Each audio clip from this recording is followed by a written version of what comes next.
네, 의대 교수들이 오는 25일부터 집단 사직에 나서기로 한 것과 관련해 정부가 국민 생명을 두고 협상하는 것은 안 된다면서 강하게 비판했습니다.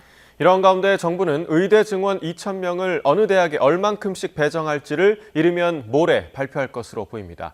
취재기자 연결해서 알아봅니다. 조용성 기자. 네, 사회정책부입니다. 네, 교수들의 사직 움직임 점점 가시화하고 있는데 정부의 강경한 입장도 변함이 없는 것 같습니다.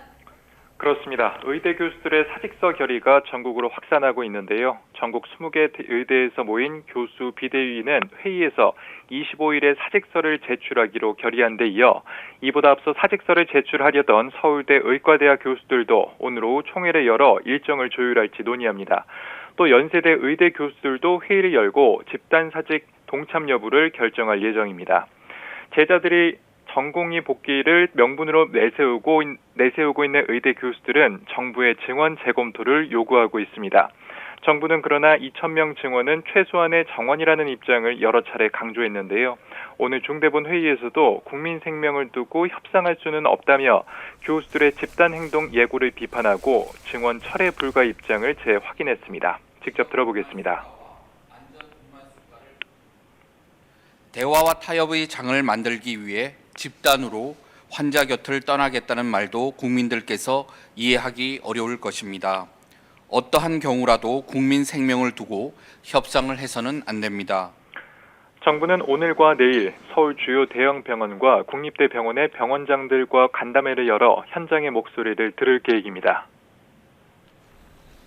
네, 그리고 의대 증원 배분 문제, 정부가 모레 결정해서 발표할 가능성이 있다고요? 네, 정부가 2,000명 증원한 내년도 의과대학별 정원을 이르면 모레 발표합니다.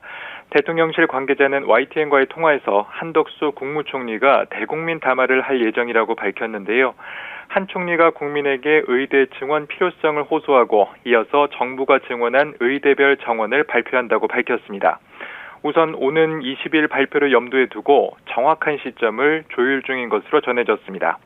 이번에 증원되는 2,000명은 수도권과 비수도권의 2대 8 비율로 배정되고 특히 지방거점 국립대와 정원 50명 이하 소규모 의대에 중점적으로 배분될 예정입니다.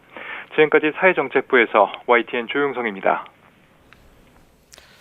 네, 이렇게 의과대학 교수들의 집단 사직이 가시화하고 있는 가운데 개원이들 사이에서도 진료 시간을 축소하자는 목소리가 나오고 있습니다. 김동석 대한개원의협의 회장은 YTN과의 통화에서 개원가도 행동에 나서야 한다는 목소리가 높다고 밝혔습니다. 다만 집단 휴진에 나서는 등 전면적인 파업은 고려하지 않고 자발적으로 진료 시간을 단축하는 형태로 행동에 나설 것으로 전망됩니다. 김동석 회장은 평일 야간이나 토요일 진료를 하지 않고 주 5일 40시간 근무하는 준법 진료 투쟁에 나서자는 얘기가 나오고 있다고 전했습니다.